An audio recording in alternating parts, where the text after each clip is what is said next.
کا نام بقیع الغرقد تھا، اب اس کو جنت البقیع کہتے ہیں، اور اردو میں جنت مالا کہتے ہیں بعض لوگ، وہ وہاں کے قبرستان تھے مکے مقدم۔ تو یہ جو قبرستان ہے جنت البقیع، اس میں تقریباً 10,000 صحابہ کے مزار ہیں۔ کتنے؟ کسی نے لکھا کتاب میں ایسا خزانہ زیر زمین اور کہیں نہیں، ایک ساتھ 10,000 صحابہ جس میں آرام فرما رہے ہیں۔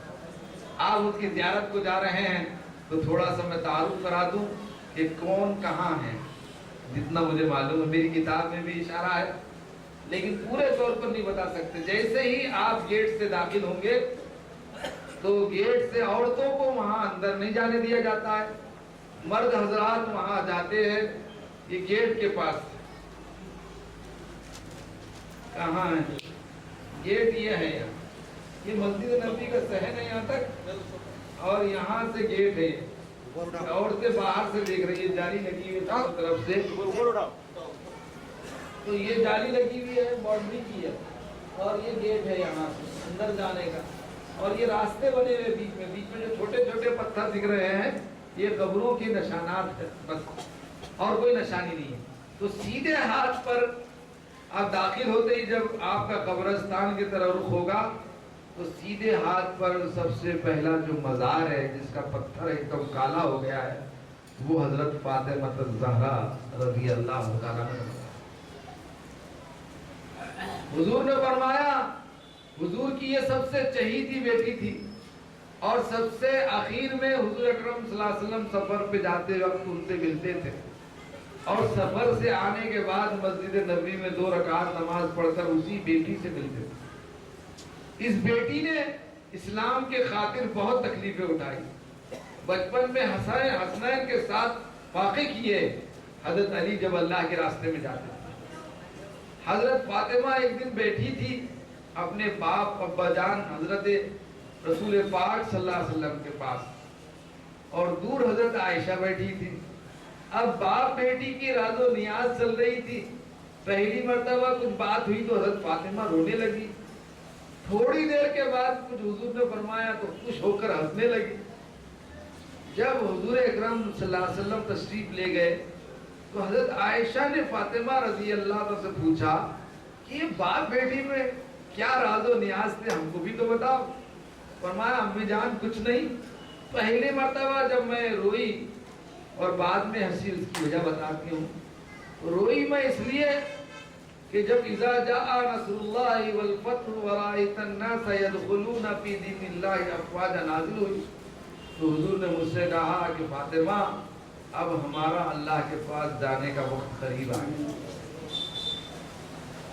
تو باپ کی جدائی کے غم سے فاطمہ رضی اللہ تعالیٰ رونے لگی۔ تھوڑی دیر کے بعد حضور نے فرمایا غم نہ کرو، میرے خاندان میں سب سے پہلے مجھ سے آ کے ملنے والی وہ تم ہوگی۔ تو میں نے مسکرا دیا کہ میرے باپ کے پاس سب سے پہلے میں جاؤں۔ کیا یقین تھا ان کو؟ اگر آج باپ بولے کہ 6 مہینے کے بعد بیٹی تم بھی مرنے والی تو ہنسے گی ہو؟ نہیں، ان کا یقین تھا کہ میرا باپ جنت کا مقام محمود کا مالک ہے اور مجھے بھی اللہ وہی عطا کرے۔ حضرت فاطمہ کے بعد بازو میں حضرت حسن کا مزار ہے جو ان کے بڑے لڑکے تھے، حضرت علی کے بیٹے تھے۔ حضرت فاطمہ کو جب قبر میں رکھا جانے لگا تو ایک صحابی نے قبر سے کہا، اے قبر جانتی بھی ہے تو یہ کون ہے؟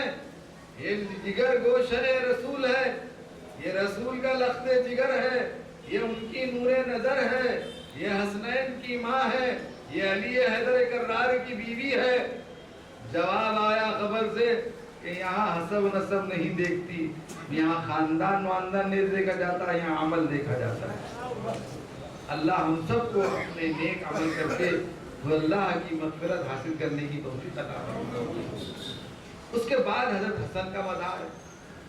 حضرت حسن حضور کے اوپر کا حصہ حضرت حسن کا حضور سے مشابہ، دونوں نواسے میں 2 چیزیں تک، نچلا حصہ پورا حضرت حسین کے مشابہ۔ ویسے دونوں بھی نانا سے بڑے قریب تھے، تو حضرت حسن کے بارے میں حضور نے فرمایا تھا یہ میرا بیٹا دو لڑنے والوں میں آپس میں صلح کر لے. چنانچہ خلافت کے موقع پر یہ خود دستبردار ہو گئے حضرت معاویہ رضی اللہ عنہ کے حق میں اور وہ اختلاف کو ختم کر دیا. ان کے باوجود ان کے چچا آپ کے چچا حضرت عباس کا مزار ہے. اس سے آگے چلیں گے آپ یہاں آئیں گے سامنے یہاں پر ازواج مطہرات کا مزار ہے. 9 بھی ازواج مطہرات کے مزار ہے. 2 وہاں ایک مکہ مکرمہ میں خدیجۃ الکبریٰ رضی اللہ عنہ کا جنت المالا میں ہے اور حضرت میمونہ کا مزار مکہ اور مدینے کے درمیان شریف مقام پر. عجیب بات ہے کہ حضور نے وہیں ان سے شادی کی تھی. دوسرے سفر میں وہیں رخصتی ہوئی تھی. تیسرے سفر میں ان کا وہیں انتقال ہوا. یہ حسن اتفاق. وہ حضرت عباس عبداللہ ابن عباس کی خالہ تھی. وہی یہ روایت کرتے ہیں. تو ان 2 کے چھوڑ کر 9 کے مزارات یہاں ہیں. سارے مسلمانوں کی مائیں ایک ساتھ مدفون ہیں ایک ہی جگہ پر. اس میں حضرت عائشہ صدیقہ کا مزار ہے, حضرت حفصہ کا مزار ہے, حضرت جویریہ کا مزار ہے, حضرت ماریہ قبطیہ ہے, حضرت زینب ہے, حضرت زینب بنت جہش ہے, حضرت سودا بن زمعہ ہے. یہ ساری حضرت ام سلمہ ہیں. ان سب کے مزارات یہاں پر ہے. آپ سلام پڑھیں گے حضرت فاطمہ کے مزار پر, السلام علیکم یا فاطمہ بنت رسول اللہ صلی اللہ علیہ وسلم. پہلے آپ قبرستان میں داخل ہونے کی دعا پڑھیں گے اور اس کے بعد یہ کہیں گے السلام علیکم یا فاطمہ بنت رسول اللہ صلی اللہ علیہ وسلم, السلام علیکم یا حسن ابن علی رضی اللہ عنہ, السلام علیکم یا عباس ابن عبد المطلب. پھر ازواج مطہرات کے پاس آگے کہیں گے السلام علیکم یا امہات المؤمنین, اے مسلمانوں کی مائیں ہم تم کو نذرانے سلام پیش کرتے ہیں. اس کے بعد حضور کی 4 بیٹیوں کے مزار ہیں. 3 بیٹیوں کے, ایک بیٹی کا تو آپ نے ذکر سن لیا. 3 بیٹیوں کے مزار ازواج مطہرات کے بعد ہے. تینوں بیٹیوں میں حضرت صفیہ, حضرت کلثوم اور سب سے بڑی حضرت زینب تھی. جی حضرت رقیہ, حضرت کلثوم, حضرت زینب. صفیہ آپ کی بیوی کا نام ہے. جی صفیہ بنت حی ابن اخطب نام تھا پورا. کلثوم بیٹی کا نام تھا. کلثوم, زینب اور رقیہ رضی اللہ تعالیٰ عنہ. ان کو سلام پڑھیے السلام علیکم یا بنات الرسول, اے حضور کی بیٹیوں ہم تم کو سلامت. ان کے پیچھے حضرت ابراہیم کا مزار ہے جو حضور کے بیٹے تھے. حضور کے 3 یا 4 بیٹے ہوئے لیکن بچپن ہی میں سب وفات پا گئے. اس لیے قرآن نے کہا ما کان محمد ابا احد من رجالکم ولکن رسول اللہ وخاتم النبیین وکان اللہ بکل شیء علیما. حضور کسی مرد کے باپ نہیں تھے. یہ بچے بچپن میں ہی انتقال کر گئے تھے. کسی کا عبداللہ نام تھا, طیب طاہر نام تھا, قاسم نام تھا, ابراہیم نام تھا. بعض کہتے 4 تھے, بعض کہتے 3 تھے, لقب تھے ان کے طیب طاہر. بہرحال جب ابراہیم کا واقعہ سنیے ان کے مزار پر آپ پہنچے کہ حضور کے پہلو میں بھی ایک باپ کا دل تھا. حضور کو بھی اولاد کی ویسی ہی تڑپ تھی جیسے عام باپ کو ہوتی ہے, بلکہ کچھ زیادہ. جب حضرت ابراہیم کا انتقال ہوا تو آنکھوں سے آنسو جاری ہو گئے. زار و قطار آپ رونے لگے. حضرت عبد الرحمن ابن عوف نے کہا یہ کیا ہے؟ فرمایا یہ رحمت. ہاں چیخنا, چلانا, شکایت کرنا اللہ کی حرام. اس وقت جو جملے فرمائے حضور نے وہ ہمارے لیے درس عبرت ہے, مشعل راہ ہے. ہماری